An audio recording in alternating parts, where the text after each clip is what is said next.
जागतिक बाजारपेठेमध्ये कच्च्या तेलाच्या किमती भडकल्यात। भारतामध्ये देखील पेट्रोल आणि डिझेलच्या दरामध्ये मोठी वाढ झाली आहे। पेट्रोल 3 रुपयांनी तर डिझेल 3 रुपये 11 पैशांनी महाग झाले आहे।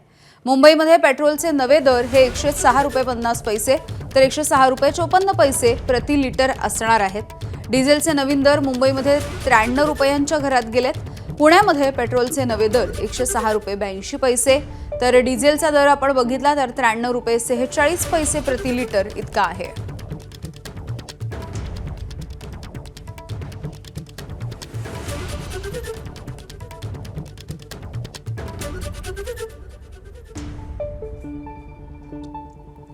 त्यामुळे काय काय नेमकं महागलंय हे देखील आपण जाणून घेतोय।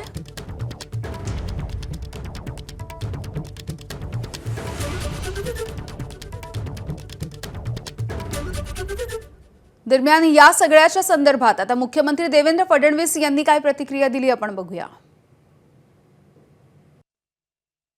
आज आपण जर बघितलं तर जगभरामध्ये इंधनाच्या किमतीत किती वाढ झाली।